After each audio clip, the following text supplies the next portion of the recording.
Hey guys, What's up? what do you call a Jedi that wears glasses? A What? Jedi, I. That doesn't even make sense, does it? It's got four eyes. All right, yeah, I get you. I got you. Well, two of us here wear glasses today, Yeah, there so you go. there you go. Wanna buy some death stick? Roger, roger. Jedi. That's no moon. It's a space station. Always a pleasure to meet a Jedi. And my allegiance is to the Republic, to democracy! You failed, Your Highness. I'm a Jedi.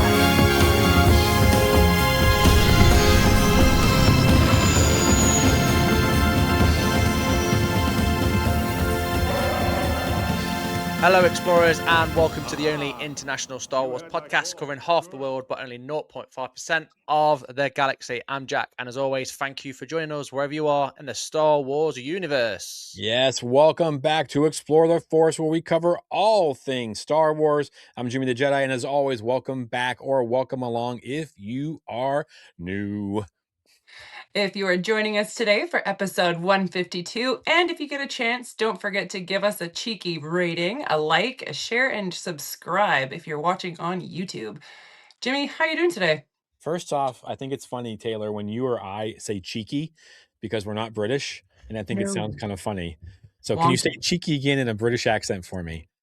Oh no, don't be offended. Cheeky. You can send me a cheeky like, cheeky likes. Oh, Okay, God. now I'm better.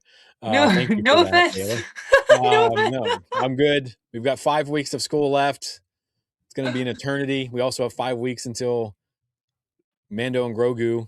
Oh, So I'm excited for that. And we got more Maul. So that's exciting. So it's a good time to be a Star Wars fan, comics and everything. So, Jack, how are you doing, my man? Yes, I'm excited. The hype for Mando is real. We've had the first week of Maul come out officially.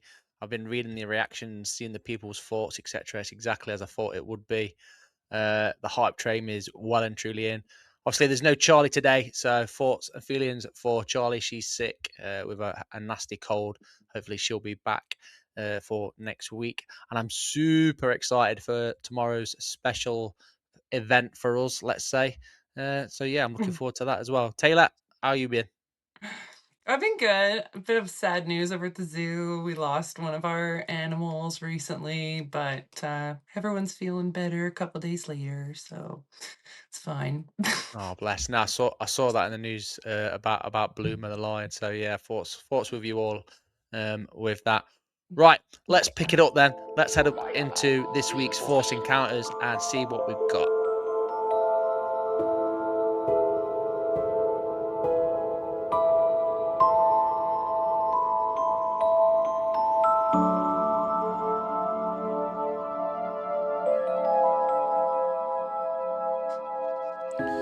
All right. I'm trying to think of my Force encounters. So I've had like a bunch of small ones this week, but we got to make a new friend. On the live show last week, we had Katerina Cruz come on.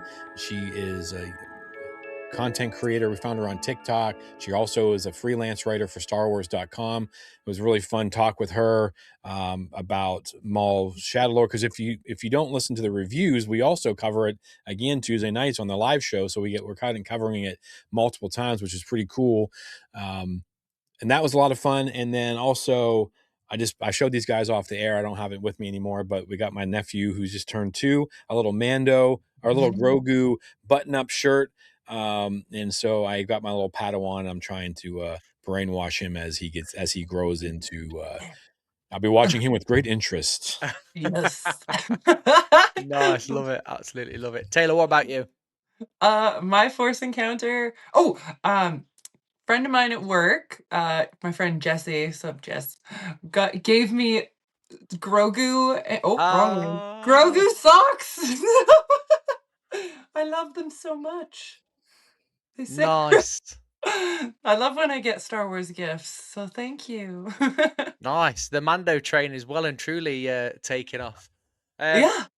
So for me, I was in Montreal this week, headed into a store. It's only like a gift store thing, but there was a little, like a wild wooded theme Star Wars shirt, which I thought was very snazzy. And then, normal score on the plane, just talking to people. Managed to get one or two people to follow the podcast, Star Wars fans. It just goes to show there's literally Star Wars fans everywhere you go. But yeah, my biggest thing for the Force Encounter is going to be next week because, like I said, tomorrow I'm really excited for tomorrow. The person we're going to be talking to. But yeah, less is more, so less of that. Right, let's head into this week's news then and see what we've got coming out of Batu. The people in this crowd will soon be among almost 40,000. For those who are among the 900 with news media or promotional tickets, this sneak preview probably will be the only chance to see The Empire Strikes Back. Starting off with some runtime news this week, it has been mentioned that AMC Theaters, Cinemark, and Regal are listing the next Star Wars movie with a runtime of 2 hours and 12 minutes. This would mean it is approximately the same length as the last two previous non-Star Wars saga movies. Rogue One was at 2 hours and 13 minutes long, and Solo's runtime was 2 hours and 15 minutes. However, this is all speculation, but what are we thinking? Go on, Jimmy. Yeah, I think that makes sense. I know we had heard 2 hours and 20 minutes a while ago, like that Odeon. Who I don't know how they keep having all this information and all these drops from over there, but yeah, that's fine. 2 hours and 15 minutes. That's good character development. We're gonna get a good stories. We're gonna get proper first, second, and third acts in this film. So I think if a movie's not 2 hours, like, what's the point? I mean, Yeah. you've got to build the story, the narrative, and and who knows what this is. People are so quick to judge things, and we'll get into that in the next part of news. But like, you have no idea what they're doing with this, and so give it time. Let's go. I think 2 hours and 15 or whatever it is perfect. Let's go. Yeah, I'm on the same brain length as you, Jimmy. I think 2 hours 15 is fine. There's not really much else really to say about that, because it's rumored supposed to be season 4. Whacking it into a whole movie. I think, like you said, 2 hours 15 is perfect, mate. Yeah, I'm just gonna dehydrate myself for like 2 days beforehand so that I don't miss a single second of it. Even though I know I'm gonna see it like multiple times, but So you'll see it a few times. don't drink anything, guys. Don't drink. Just go. Taylor, is there a cat on your bed? It's a loft cat. That's my Tuca cat. Is that your loft cat? That's my Tuca kitty. I just saw something moving in the corner there. All right. Speaking of people who I'm not sure how they figured this stuff out, but Box Office Theory, a forecasting outlet, have predicted a 3-day opening prediction from 71 million to 85 million for Mando movie. What does this mean? In perspective to Solo, where it released in the same spot roughly, it came away with 84 million over 3 days and 103 over the 4-day period. Here's some of the figures to compare it to. Star Wars: The Force Awakens, 2015 was 247.9 million. Rogue One was 155.1 million. Star Wars: The Last Jedi, 220 million. Solo, 84, like we said, and then Rise of Skywalker, 177.4 million. As it stands, it would be the lowest opening weekend for Star Wars movies released under the Disney umbrella. We must stress that this is very early and that other tracking services may offer a different number. Over the next few weeks, this is certainly not the range that Disney was expecting. They unloaded $166 million to make the Star Wars movie. See, this is what I was mentioning. Their tickets aren't even on sale yet. Like, when I saw this post come up, and I think this was either yesterday or today, so I went in, I was like, oh, did I miss, have they come live already? And I went and checked, and you can usually get tickets way out. The tickets aren't even on sale. Nope. And that's usually, like, how can you even, I know that, like, Mike shared that one thing with us where, like, people's expectations of, like, or, like, knowledge of the movie being out, but that doesn't mean, like, you can interview 1,000 people, and if you interview the wrong 1,000 people, or if you interview the right 1,000 people, you're going to be getting this crazy number. Yeah. I think this is all bantha poodoo. Yeah, no, I totally agree. And you've got to think, it compares it to Solo, Star Wars movie, in terms of like the release date being made. But let's not forget, when Solo was released, it was the same time as Avengers Endgame as well, which was pretty big and stiff competition. There are some movies coming out afterwards. I think that its release will be unhinged by like things prior to it. Like, it won't be like knocked down and around. Because I think there was like, I think one of was it Deadpool was out, and then something else was out big for Avengers. Afterwards, like the next couple weeks after that, there are some big movies. But I just don't know how you make these predictions based on what. Yeah. Like, what Yeah. what are you basing this off of? I just think people want drama. And so Yeah, what more if it than only likely. makes 85 million? Let's say it makes 80 million. Well, over a course of a few more weeks, it's going to at least break even, which I Yeah. still think it's going to do way better than that. Well, this is obviously over a 3 days or a 4 day period. So Yeah. let's go on a little prediction thing here, and we'll start with you, Taylor. Do you think, in fact, what million do you think this is going to get to? Just to put an estimate on Uh, it. I'm thinking I think it's gonna be more closer to like where Rogue One is, like the 155, like somewhere in there because well, maybe even closer to 200 million, like, that I don't know, because it's been a while since we've had a Star Wars movie in theaters, Yeah. and, like, when you Fair. look at yeah, and when you look at and, like, so many people are excited for this, right? And think of all the extra people that they pulled in with Mando and Grogu, like, TV series, right? Like, this isn't just a random Rogue One, we don't know what's gonna be about, like, we kind of know, but we don't, right? Or, Yeah. like, Solo, it's like we have no lead up to this, right? And like we've already discussed on the show, the average family can't take their whole family to go see two movies 2 weeks apart on the same paycheck type deal, right? So they're going to Yeah. pick the Marvels one that they're more committed to with 25 movies into it. So I feel like this number that we have here with this 85, I think this is way off. I think it's going to be way higher. Okay. Jimmy. Yeah. I'd be excited if it broke 100 million over that weekend and then it hit 5 or 600 million by the time it was done. I don't know if this is a $1 billion movie overall, Yeah. but it doesn't have to be if it's only cost 166 million to make. Yeah. So Yeah. I just think people are doom and gloom gets clicks, I guess. I think it'll be about the 120 odd million mark to over 3 to 4 days, 120 million mark. I don't think it'll get to the billion mark. I probably think it'll probably get to maybe half a billion. Like you guys have said, there's a lot of people that are excited about this. There's a lot of people that have followed this since the start of season 1 Mandalorian. There's a whole new generation of Star Wars fans as well. And I think, like Yeah. you said, Tate, it's been a while since we've had a Star Wars film as well. So I think that will Yeah. add to it. And just to add more rumors, there's more rumors floating around that the final trailer will show next week around April the 18th. Director John Favreau is hosting a convention event on the final day.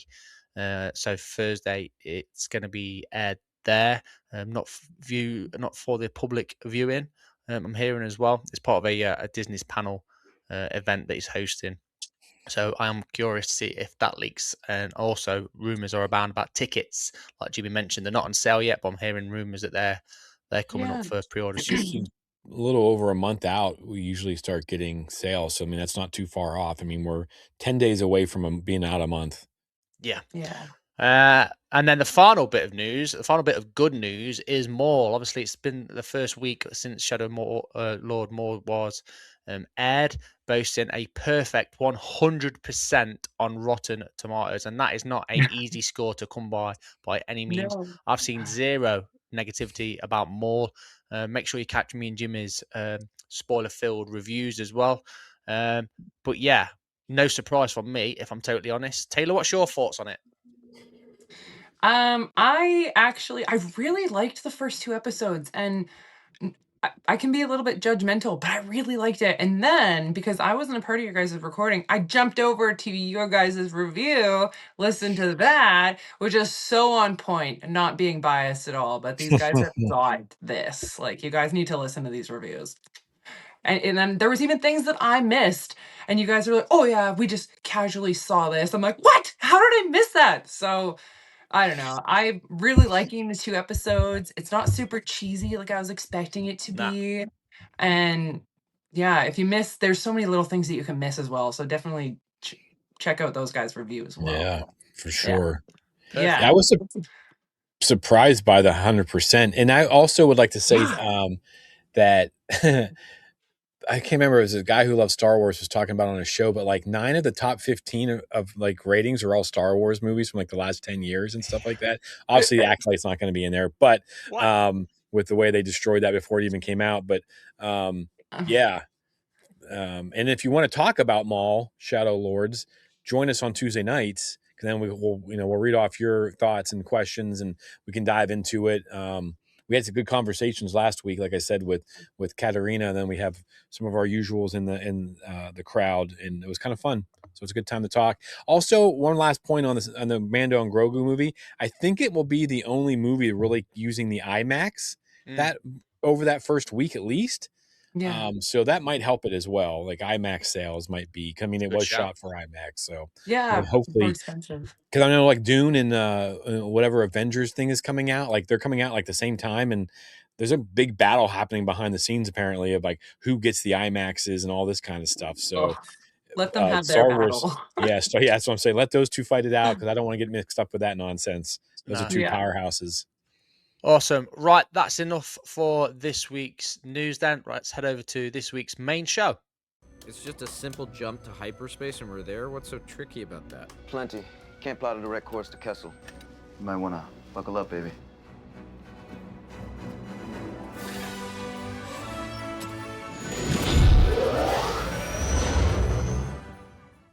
Welcome to this week's The Road to Mandalorian and Grogu as we take a look at creatures. Yes, before we do, we have some shout outs for our listeners. Let us know their thoughts and favorites on animals and creatures and all that good stuff. So, first off, Mark Tidridge says, always the Kowakian monkey lizards, obviously Salacious Crumb on the outset being seen more throughout the series is great. Remember them roasting them on the spits and Mando yeah, they're 1. watching. Yeah, Stephen Wade says just adds depth to the story and universe. My favorite will always be the Tauntaun. Loved it when I first saw it in in Empire Strikes Back. Tom Siganano, oh my gosh, Siganano. Tom, I apologize. We all know last names aren't my strength. My favorites are the Porgs, the Loth Cats, and Loth Wolves. Those are fun animals. And then Gemma Reed says creatures add depth to the world building. The worlds would look or feel real if they were not creatures around. The good, the bad, and the ugly porgs have a place in my heart. The scene where Chewie is cooking one and the family looks on breaks me. That's also pretty funny. It cheers me up. Right, next up we had crafting on Ilum, Loft Cats, and Loft Wolves. Her favourite True North Media Company mentioned Joras and Kubas. That's a great shout. Snap, it's Jules also mentioned Loft Cats. This next comment is a personal favourite of mine. So Skywalking Ryan182 mentioned the Vulptex, the Crystal Foxes from The Last Jedi. Again, massively underrated. Cool. So cool. Jess McNair also said, give me all the Loft Wolves. And that was pretty much it. Yeah. Thank you all for the comments. This is awesome. Keep sending them in. Yes, please. Right, Jimmy, what we got next? Star Wars has never been just about the people. It's about what lives around them. Creatures in the sand, creatures in the ice, creatures in the dark. Because no matter how powerful you are, Jedi, Mandalorian, bounty hunter, there's always something bigger. Always a bigger fish. There's always a bigger fish. I knew that was coming.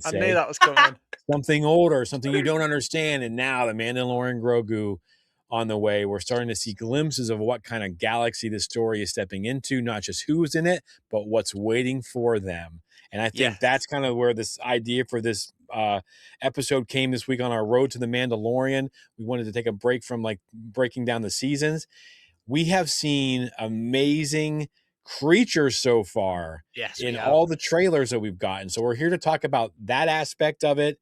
But first, we're going to talk a little bit about why creatures matter. So we'll kind of get into that first, kind of going down those lists of what those people said. But our creatures, we've talked a lot about droids and Jedis and Mandalorians, but this might be the first time we're actually diving into creatures. So let's start with the big picture. Why do creatures matter so much in Star Wars? That's a great question. I think one of the listeners, viewers, followers mentioned it in the comments and hit the nail on the head there. It's Stephen Wade where said, they add more depth to the story and universe. There's so many different types of creatures throughout the Star Wars universe. We're not just talking about one planet. And it makes the story better, in my opinion. It adds more flavor. It adds more character to people already in the Star Wars universe. Things like the Porgs, even, the Tauntauns, they just managed to capture something for people, and it's something they cling on to. And I know Jimmy's mentioned it before, and same with George Lucas, Chewbacca was built around his dog. You know, so Yes. each of these creatures have all got connections to us. Go on, Jimmy. Well, that's something I want to ask too before we kind of like really dive into this. When you guys think creatures, I guess I should have probably asked this first. Yeah. Are we thinking like Chewbacca, or is he like an alien? Like where, Oh, like that's what good. defines it? I guess we're gonna rewind this. Hey guys, we're gonna talk about creatures today. Before we get started, what is a creature to you in Star Wars? Is Chewbacca a creature, or is it the Rancor, or are they the same? You know what I mean? Like, and I Yeah. think that's fair because sometimes like we look at aliens like creatures, like looking at an Zelen, I'm like, oh, that's a weird little creature, a little bugger, Yeah. But is that a creature?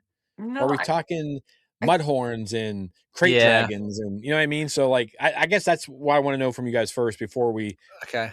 thank goodness we didn't start out like fools and start somewhere else in this conversation. Yeah, 100%. I think for me, I think the difference between creatures and species are the ability to speak. But then it's like what Qui-Gon says to Jar Jar, the ability to speak doesn't make you intelligent. Yes. So Nice back. yeah, exactly. So yeah, for me, it's the ability to speak. Yeah. Okay. That's what it is for me. Go on, Tay. I think that it's like if you're sentient, right? Because like think Yeah. of how think of how many different like there's Trandoshans, like right, there's Wookiees, there's Ewoks even. Like what do we like where do Ewoks land? Because they're like making spears and like cooking food over fire and they have like clothes and Cooking stuff. So people over like fire. yeah, exactly. Like, well, then there you go. They're not like considering people as a people. They're just like eating meat, like whatever past them, right?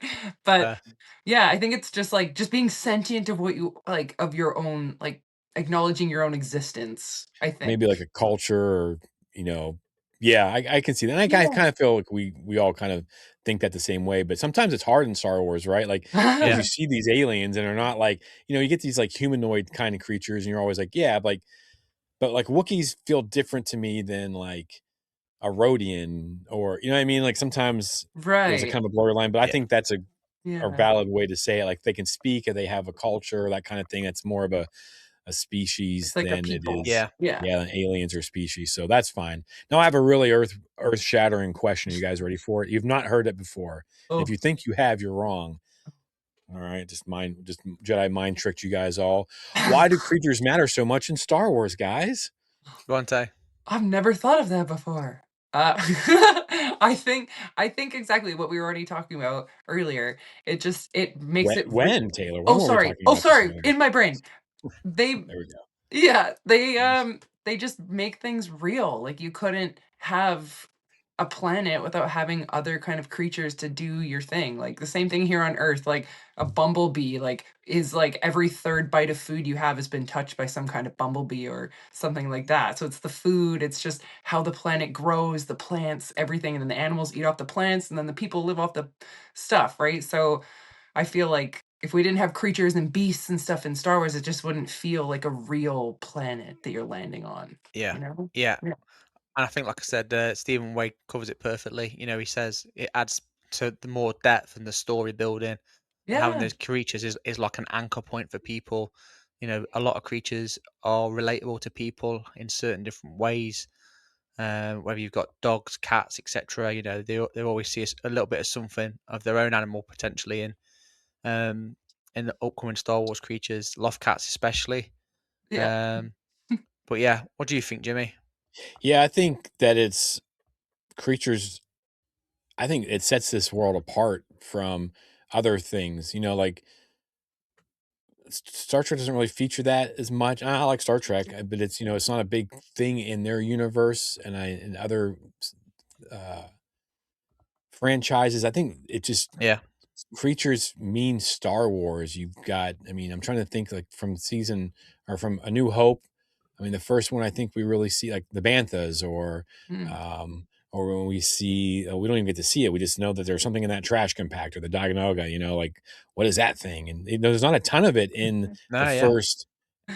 first movie, but as the movies grew and the ability to do that stuff grew, I just think that it's super important and it's a way to connect things. right? You can connect, they did it with Jawas, and I know again they kind of fall under species, but like you can connect planets, you can connect people.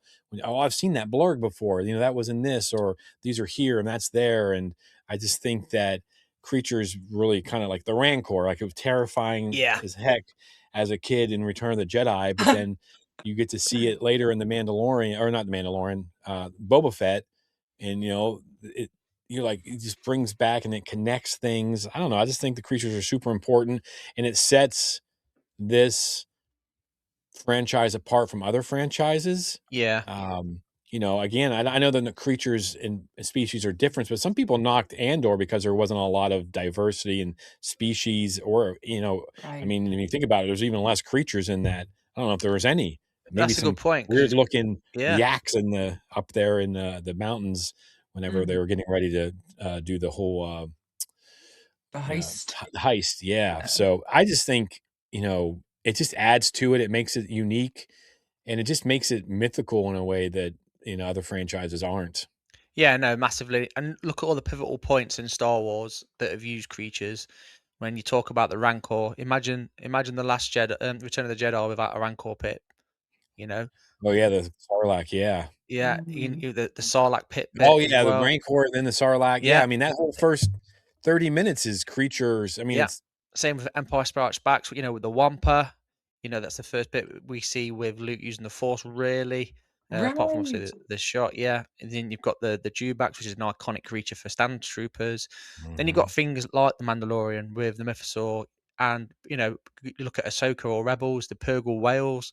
Like these creatures, they aren't just there just to look pretty and build a world around them. They add to the story. A lot of these creatures Right. are pivotal to the movies, the series, animation, etc.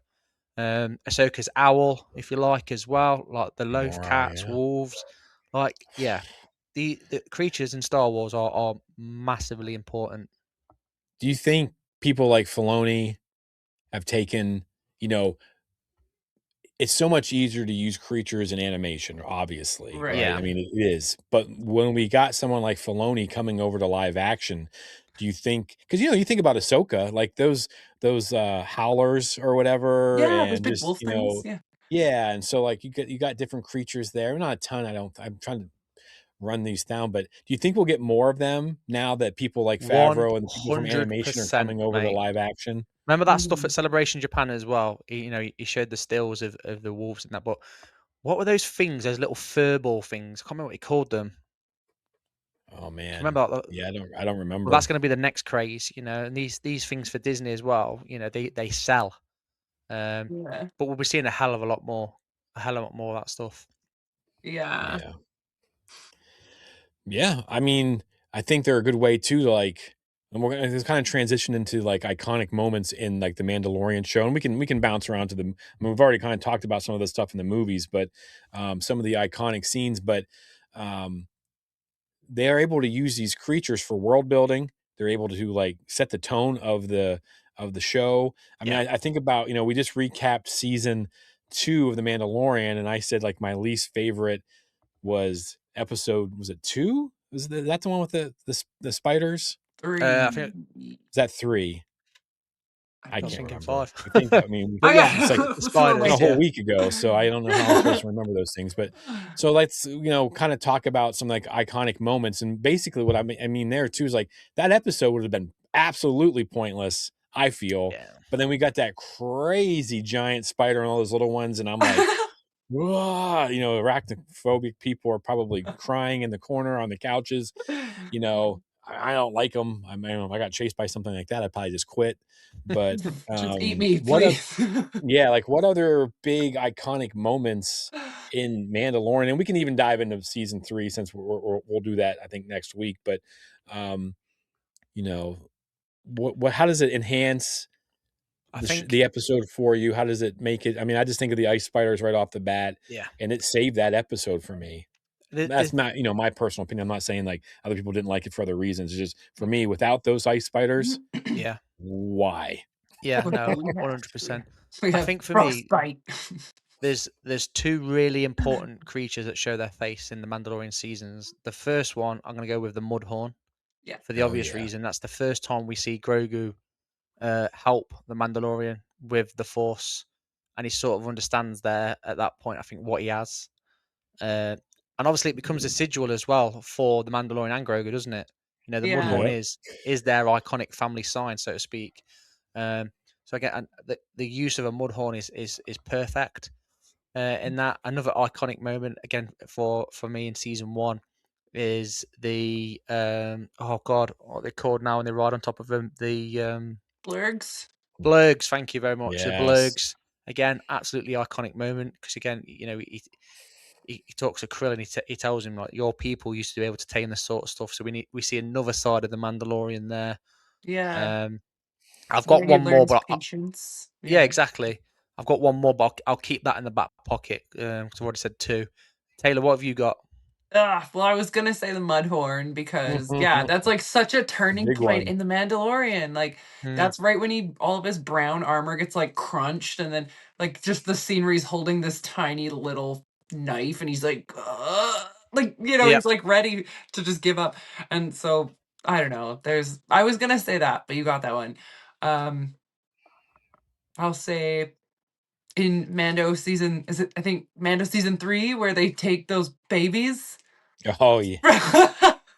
And there's those Yeah. birds come down and grab the kids. Yeah, and then the big one That is comes and rough. like and then all the Mandos have to work together, and Bo-Katan shows her That's a worth and cool. stuff. That's a great point. That. Yeah, and then they're like, we have 3 more foundlings as they like walked in. But then the next episode they end up like eating one of them anyways over the fire. So it's Yeah. yeah, I don't know. I think that was a good one because it was like like a good like bonding and like bringing the clans together. Yeah. So Yeah. there you go. That's my backup. I mean, season 2 started off hot with the crate dragon. Yes. Oh yeah. I mean, that was a pretty insane. And that's a legendary creature in Star Wars as well. Yeah. Yeah, and you take it from just hearing a noise and seeing a skeleton, and then you see that monstrosity that they use. I don't know how much of it makes sense when you think about like what it did. Like it's under the ground, all of a sudden it's on top of a damn mountain. Like some of it was just like, wait, what? How's it doing this? Like I guess we don't ask questions. We don't want to ask those questions. But it definitely was pretty insane sequence. Just the fact that they. I mean, that feels like, like I said in our notes, one of the questions is like, does it feel more cinematic or anything like that? Just the Mudhorn alone feels more realistic than what we saw in, like, say, like Attack of the Clones in the Colosseum, Yeah. right? In that, like, those didn't look as real or as, I mean, they're dangerous. And I know like the ones related to the Mudhorn, Yeah. the Reek, I believe, Yeah. like the horns and then the horns, whatever. But like they've come so far with it. But that crate dragon's nuts. Like, can you imagine like more of those out there than like when you're playing Star Wars Outlaws and there's a scene where you get one shot at this and you gotta like try to get across the desert and get away from one. And I haven't been able to do it because I don't think I haven't souped up my speeder bike enough. Oh my And I always gosh. get killed by it. So I'm like, ah. And that So skeleton that we see in A New Hope, that is a crate dragon, right? Yeah. yeah, it's Yeah. supposed to be, I think. Yeah. So like I that's have a cool little too. piece of that. I have a little scraping from that. Oh, Really? nice. Yeah, I got it for my 50th birthday present from Pastor Alito. He found it, and it's like licensed and everything. They go up there and they scrape off of it and they put it in the bag, and Oh it's pretty wow. cool. Give it a Yeah. number and everything. Yeah, it That has was a number actually on it. I yeah. mean, it's just a couple shavings, so I mean, they're probably making a killing off that, but That's it's smart. hilarious. And that's an original prop from a different movie, right? Yeah. Was that Yep. yeah, so that's kind of cool. Yeah. Like the history all brings it all together. It's really cool. Yeah. Yeah. Jack, I see what you have typed, and I want to dive in on this, but I'm going to let you start. Yeah. This is one I had in the back pocket. This is the big one. The Mythosaur is huge. It sets the tone for the whole, well, pretty much whole of season 2 going into 3, or 3, 2 going into 3, and also 3 for me. It's spoken about a lot throughout the whole of Star Wars. Nobody knows it's real. No one's actually seen it, but to see it like we saw it and still have that air of mystery about it, for me, is phenomenal. It's very similar to the whole Yoda species stuff. We still don't know anything about this Mythosaur. We didn't actually see the whole of the creature either. I think it was the very, skull, it's skull very, of it. very cleverly used. How they brought it in, and it just makes sense to me. But yeah, perfect use of the Mythosaur. Sailor, how do you feel about the Mythosaur?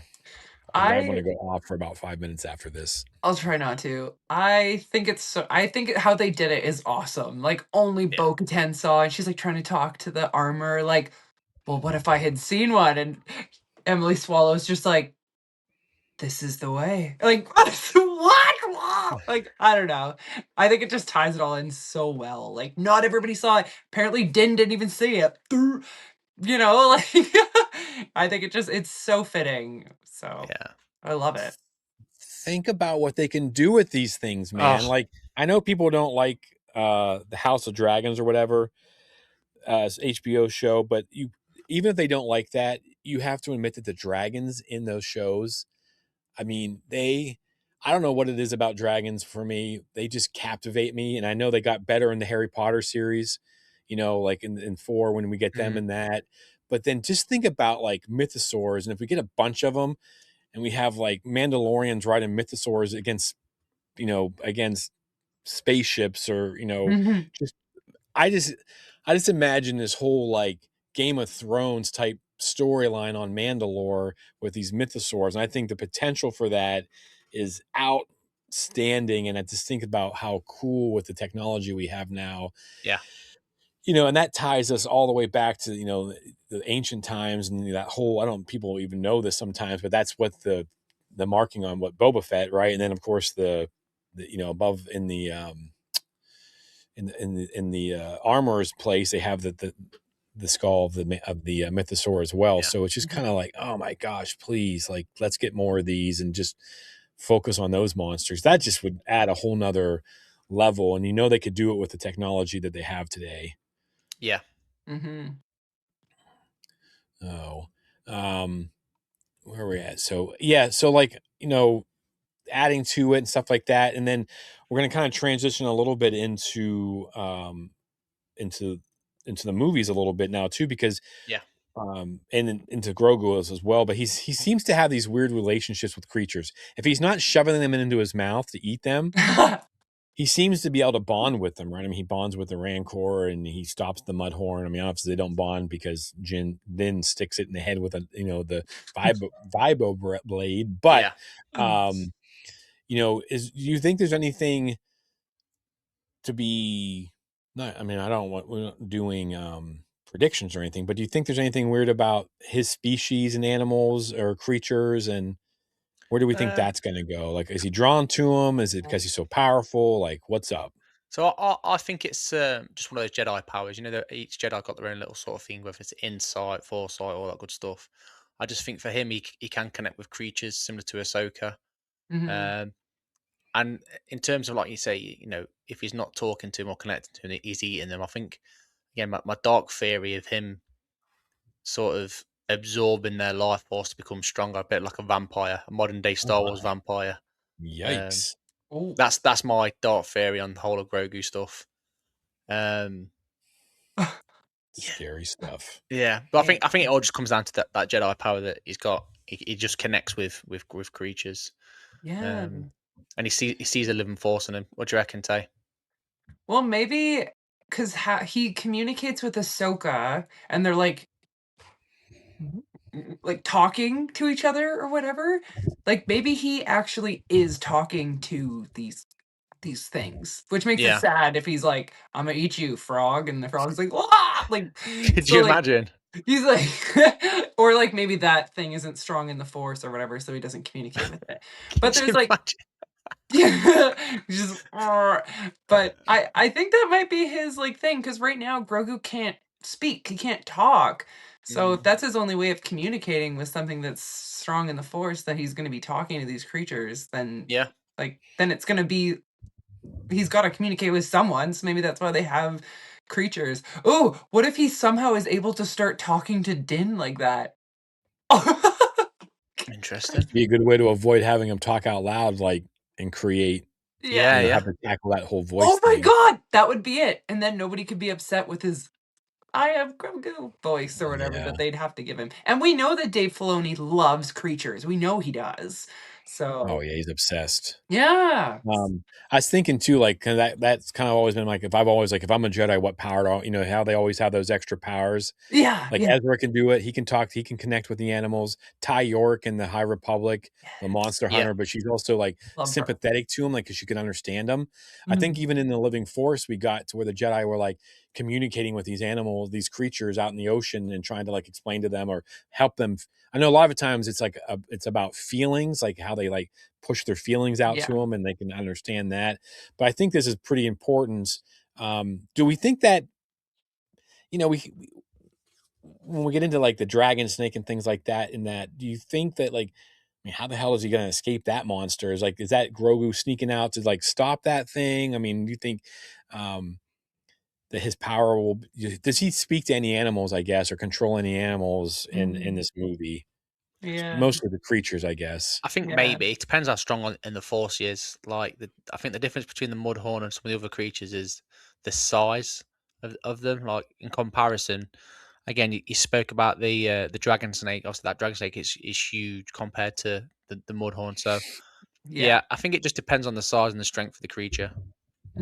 Well, don't forget, Grogu got eaten by that thing on that pirate ship too, and Oh, then that's right. I forgot about that. yeah, right, because it's like so fast. But yeah, he doesn't make friends with everyone. That's a fair shout. What do you think, Jimmy? I just don't see how Mando gets out of that whole scrape with that dragon snake, which I know we'll get to, until without something like I don't think he can beat it physically. He's not Absolutely going to not. outsmart it. Huge, yeah. So, Ugh. It's gonna be like chop its head off and then it grows 2 heads. Nah, Or I something think it would just be stupid like a like quick escape. that. so yeah, I don't know. I think there'll be some. I don't know. I wonder if like that guy in the swamp that I don't want to get into too much speculation, but like, is that going to be like his Yoda? Like that guy's like, you scared? He's like, you should be. Like that's. I mean, Yoda said those same things to Luke. You will be. Can you imagine if the back on Dagobah? Will be. So like maybe he's gonna get a little training from somebody or something like that, and gets a little bit stronger. But when we've seen a ton of creatures, and that's kind of where this conversation's obviously headed next. But yeah, I think there'll be some use of Grogu, because I mean he's done it in.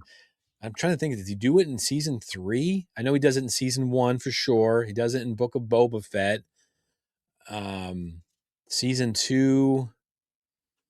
I don't think is there a time where he communicates, or in season 3? I don't know. I just know that we definitely got it in season 1, and then we got it in Book of Boba Fett with the Rancor. So if he can talk to the Rancor, put that thing to sleep or whatever, then who knows what he can do? Because I just feel like that dragon snake. Yeah, it's going to be a weird thing for him to like overcome that, I guess. Yeah. Din to overcome that, and not without some assistance from the Force. But I guess we'll see.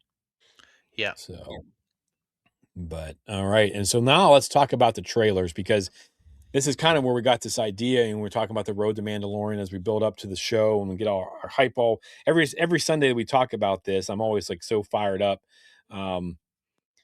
about this movie after we've had these conversations. But we've seen a ton of creatures on the screen so far. Like they've been prevalent in the short trailers that we've gotten so far. So how do we feel about what we've seen? Like, well, let's just talk about, how do they look to you guys? Like, how does it look? Because I feel like we're getting a lot of CGI and I want to call it zoom and volume involved in this. So like, how do we feel about the things that we've seen on the screen, and then we can kind of talk a little bit more about how we think they're going to play out. I'm excited. I think they all look fantastic, if I'm honest. Like the animation, the use of the volume stuff, sound. But in terms of the actual creatures themselves, I absolutely love it. I'm well in love with that dragon snake. I think that looks fantastic. The creatures that we see in the arena in the trailer looks fantastic. But yeah, to answer your question, mate, overall, I'm happy enough. What about you, Tay? I think that they look really great, like compared to what we've seen in the past with like the movies. I don't know. Those are like however many years ago. But I think they look really good. And also keep in mind, that stuff that gets put into the trailers still gets a little bit tweaked still, like Correct. before it actually goes out into the movie. So if this is what it looks like right now, it's going to look even that much better when we get there, and we're all going to be seeing it super high depth. So I Yeah. think it's going to be awesome. Like you can Especially in literally, IMAX. yeah, Well, that's you what I was can gonna say. see I the knew it. I could reflection of see the it. cave. Yeah, like you can see the reflection of the cave on that big like dragon snake thing. Like it's awesome. That's So gonna be so terrifying on the IMAX. Like that thing looks so, they do such a good job of having little, they have the Mando down here and they have this big giant white dragon snake that's hadn't seen the sun in years. Imagine that on an IMAX. It's going to be like as tall as a building. It's going to be amazing. Especially sat So, right at the front as well, looking up. yeah, it's going to be bonkers. So,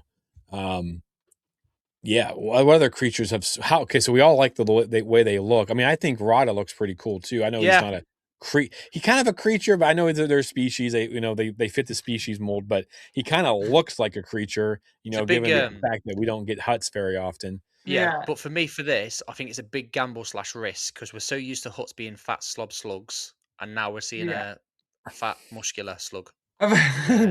Yeah. Does that take away from the huts? In my opinion, it does a little bit because I think they used to be a warrior species back in the day, so I think that's what they're referring back to. But I'm so used to the Jabba, and the skeleton crew huts that we saw, and again the book of Boba Fett, just chilling. Where this one's quite an active warrior-like hut.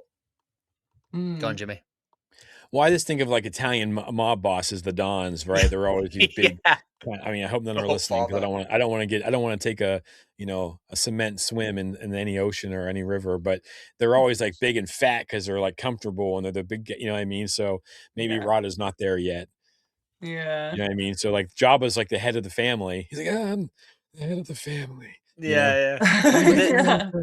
There is a lot more of the creatures. Obviously, we get the creatures from the Djarik board as well. Yeah, so that Kintan Strider one with the club, it reminds me of an old school film I used to watch when I was a kid called Toy Soldiers.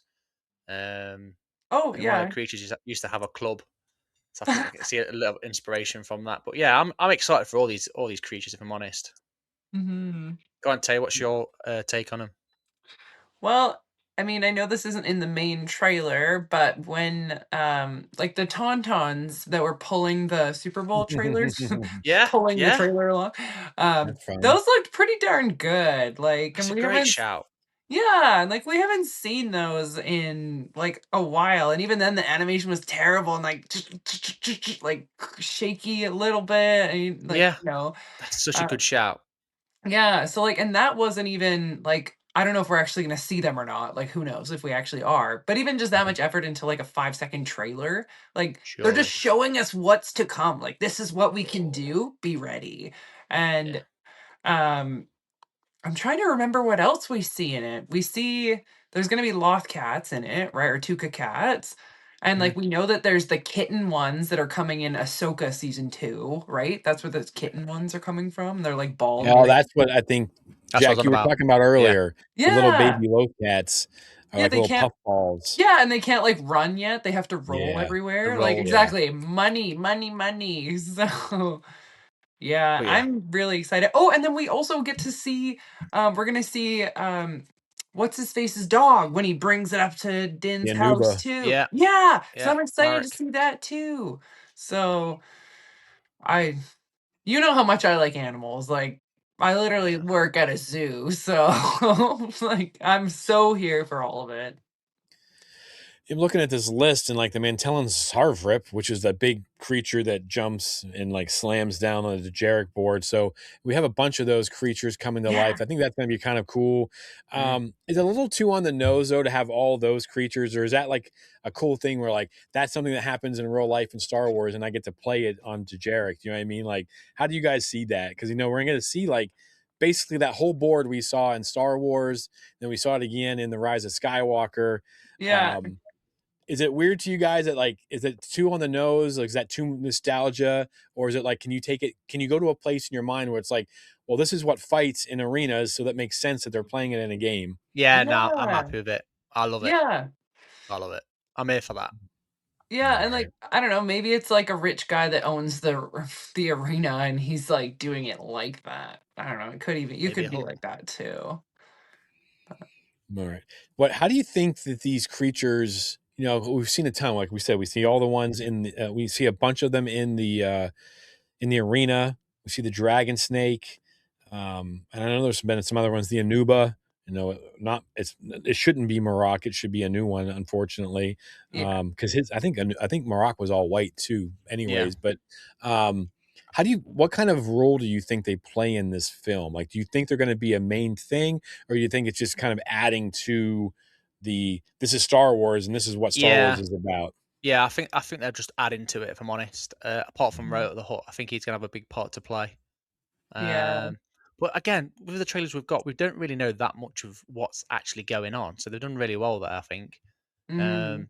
But yeah, for me, I think it just adds again, like we said right at the start. These creatures and that they add to the world. They added a lot more to the film than just watching Mandalorian and Grogu roaming around defeating Imperials that we've seen before.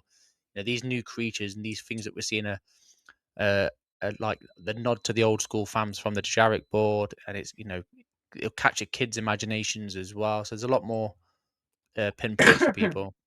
All right. Tell you what do you Mm. reckon?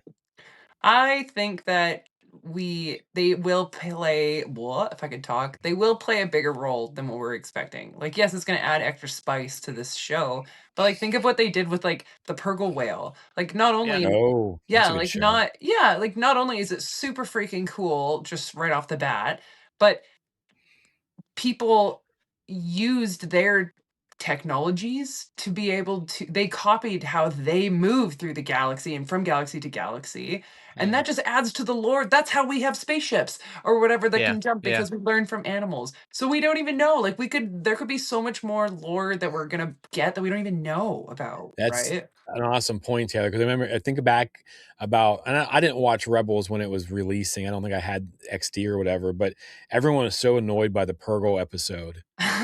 Right? They were just like, "Oh, filler episode," blah. And then at the end of the season, like I think that was like season 2 or something, I can't remember. And then, at the end of Rebels, they are a huge part of it. And then of course they come back in Ahsoka, they're a huge part of it. We see them in the Mandalorian flying. I mean, that's one of the Yeah. coolest scenes when yeah, it yeah. pulls back and you see the scale of the Purgle Yeah. versus the N1 starfighter, and you're just like, whoa, like that's so Yeah. crazy. And So Din's like like that's asleep. He's like missing yeah, it. and Grogu's like, Grogu's like, oh. what Din, the Din hell? misses all the creatures. Yeah, so that's kind of funny. It would be He's kind not of a funny creature guy.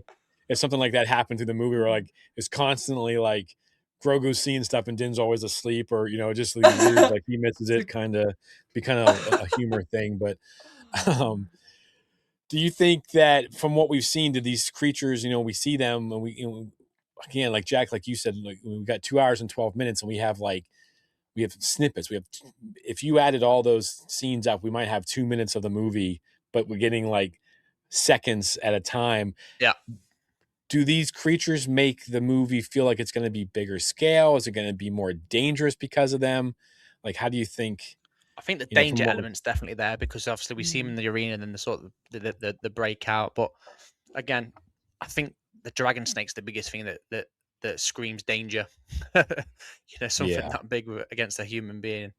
It sort of plays on people's fears, if you like the spider arachnophobia stuff does. Because I hate snakes straight away, so that to me stands out quite big. What do you reckon, Tay? That's okay. Monkeys freak me out. So but I'm thinking it's almost like they're showing off a little bit, because if they didn't have the time in the script, then they wouldn't add extra stuff in. If they didn't have the money in the budget to add this huge, massive freaking thing, then they just would leave it out, I wonder right? how much they cost. Probably so much, and they have to Each do all the creature. research on like how it all, like the spines would move. Like there's so much more into this than just, oh, we'll put a cool dragon snake. Like they literally sit there and think, how is this skeleton going to move? How can it curl around itself? Like I'm just thinking that because sorry, Jack, I actually work around snakes a lot and I love snakes. So, but monkeys, no. See, I'm all about, that'd be like, I want a pet monkey. Ugh, you'd pull your eyeballs out. It might. Oh my god! Um, yeah, I kind of feel like you guys too. I just feel like it's going to make it bigger because think about what they're hiding from us. Yeah, Yeah. You know what I mean? exactly. Like, It's They're the smoke and distracting us mirrors. with these. yeah. Here's a shameless plug for Rebel Scum Con, but they have other people ready to announce. They just can't announce them yet until this movie comes out. And they haven't told us who. They just told us that they're involved. And so it's not like spoilers or anything, like, 'cause we don't know who or what is behind all this. So if they're hiding people, what else are they hiding? Do you know what I mean? Like, and it kind of Yes. leads me into my next question, but what else are they hiding from us? So if we get to see all these creatures from that board, we get to see the big dragon snake, in that, like, who knows what's around some corner that Mando and Grogu are going to, like, just kind of, oh, everything's good, and bam, all of a sudden something big and something massive is going to come knocking on the door and change that whole scenario. So here's my, like, kind of my last question about this conversation. But what is one creature moment you would want to see in this movie? Is, like, there's something that, like, you want to have happen? Like, it's kind of a tough question, but Yeah, it is. Yeah. you want to see a return of a creature? Do you want to see someone riding a Rancor again? Like, what are you thinking? Like, what's the first thing that pops into your head? Taylor does not want to see space monkeys, so we know that. No. Yeah.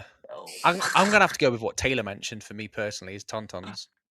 I want to see Yeah. Tauntauns back Well, in we this. do know that they're on a snow planet, so that's probably a pretty good. Yeah, Tauntauns or a Wampa for me. Yeah. Some Wampas, that'd be all right. I want to see the mythosaur. Like, I want to see the full thing. Like, I know that would be like giving out the whole cake and dessert, and then it's like, what else do we have left? Is nothing to go forward with. But like, we have so much foreshadowing from like the first episode. Like, your people rode the mythosaur, and then like Yeah. Bo-Katan's there, and then because Bo-Katan saw the mythosaur and talked to the armor's like, this is the time for all the clans to combine. And she's like, take your helmet off now. You can't be in our clan because you need to be forcing that side to be with us. Like, so it has so much more meaning. But how Yeah. freaking Yeah. awesome would it be to see it like in the battle of Mandalore and it's like crashing the ships as they're flying down? Like exactly what Jimmy said earlier. Like, I want to see that mythosaur. Show us What your about you, Jimmy? animation skills. What about you, Jimmy? Well, that's what I was going to say, Taylor, because Sorry. no, it's fine. I mean, it's the one thing, like, we talked about it. I love the dragons. I can just see, like, this moment where, like, all seems lost. Maybe they're back for some reason. They're back on Mandalore and whatever's. I mean, I honestly, like, it's so hard to tell how it would fit in. I don't want it forced. Obviously, I don't think anyone Yeah. wants anything forced into the story. But can you imagine if all of a sudden, and I know Bo-Katan's not in it, but she's in it, so how else for her to appear other than holding the dark saber and flying in on a damn mythosaur? Just like, Yay! like, it's kind of like Avatar on the Yeah. Last Shadow, Yeah. Yeah. Turok Makto or whatever, the Last Shadow kind of thing.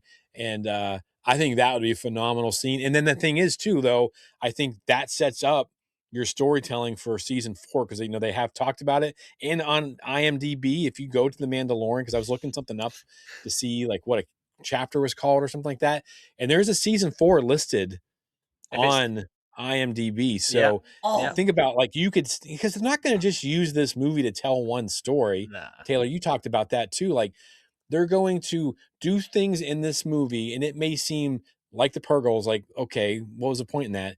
But in a TV show or the next, in Ahsoka, like, they're good storytellers. They understand how to connect things. They've done it for years in animation. They've done it, Dave has done it. I mean, he's made a career.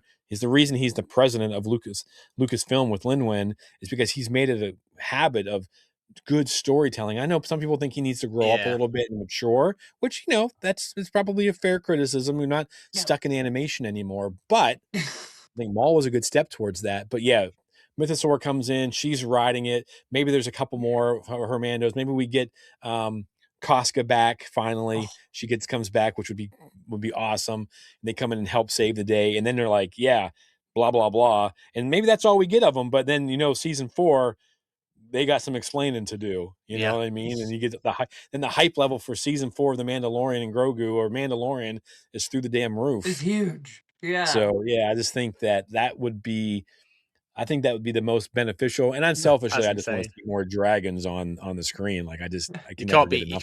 dragons. So, No. but yeah, I think that.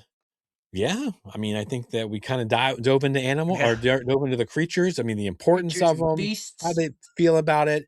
So, just we're right there, I guess. Yes, we are. I think that's the breakdown of the creatures in Star Wars and what they mean for Mandalorian and Grogu. Next week, we're doing season 3 Mandalorian. Yeah. Yes, sir. Awesome. I hope not. That means I have to rewatch all those episodes. They're so good. Come on, Jimmy. Okay, so folks, just get ready for next week because I think there's going to be some differing opinions. It's going to be a big one. It's going to be an interesting show. We'll just put it that way. 100%. Right. If you enjoyed this episode, then let us know as always. Let us know what creature you're most excited to see.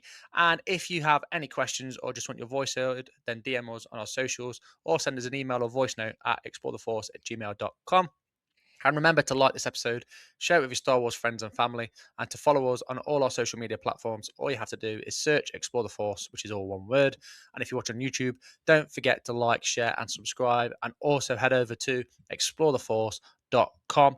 And lastly, if you want to show your support and spread the word around by image as well as voice, then head over to Redbubble and search Explore the Force, where you can purchase unique merchandise. And a massive thank you to everyone interacting with us via our social media. You keep this podcast amazing.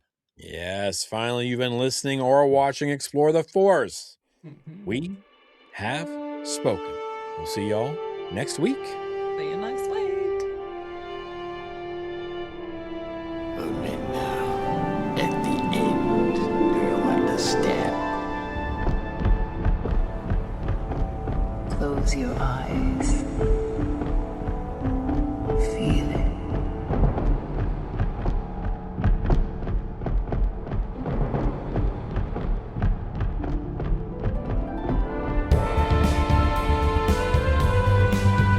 I am a sedative.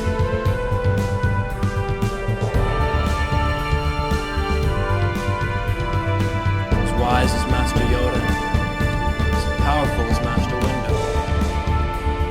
They'll do their job well. I'll guarantee that. I am going to end this once and for all. Chewie. We're home. You were the chosen one.